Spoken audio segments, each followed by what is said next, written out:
Cik, nak beli? Ya. Dah kenapa kau buang tabiat ni, Pak Meon? Pakai topeng bagai. Pak Mek ayah saya, cik. Saya kamara. Ya ke kamu ni? Ya. Apa pasal rambut kurang tu? Pakcik, tak baik tahu bergelar-gelar bulan puasa. Berdosa.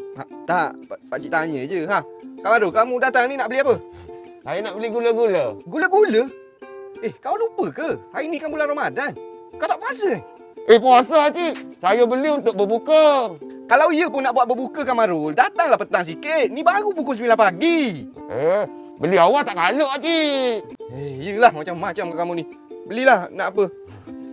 Nak ni dua. Ni dua. Kau nak dua je, kau ambil tiga tu. Tak apa, cik. Nanti kira. Berapa semua, cik? 6, 8. RM2. Sekejap, Terima kasih. Okey. Kamarul, balik tu nanti kirim salam kat Pak Meon. Waalaikumsalam. Aku kirim salam dekat ayah kau. Ya, cik. Nanti saya bagi tahu kat ayah saya, cik. Kira salah, Okey, cik. Macam-macam budak zaman sekarang. Acik? Oh, Acik! Acik! Ya, kejap. Kamu lagi, Kamarul. Kan tadi baru datang. Nak apa lagi? Bila masa saya dah datang, Acik? Saya baru je sampai sini. Buat lupa pula. Tadi dah datang. Siap pakai topeng lagi. Acik! Saya mana ada topeng? Acik salah orang ni. Kau jangan nak main-mainkan pakcik tau. Tadi kau pakai topeng kucing. Yang pakai baju warna hitam. Track shoot. Betul. Rambut kurang. Kepala besar. Lah, Acik. Itu pun Acik tertukar ke? Itu ayah saya lah. Saya ni kat sini. Ayah kamu? Pak Meon? Iya, dia baru je keluar rumah tadi. Saya datang ni, saya nak pesan dekat Acik. Pesan apa?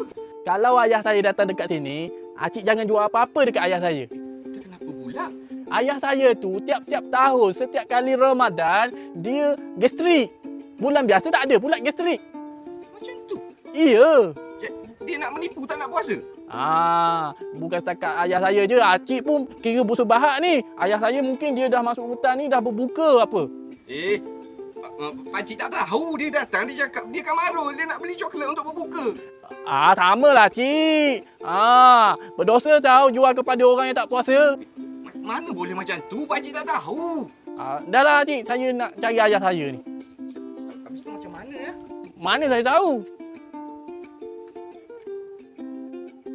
Dah jumpa dah ayah kamu? Ini dia ni. Dah, balik. Dah balik. Okey. Alah, kantor lah. Makan kat sini lah, ayah. Sini.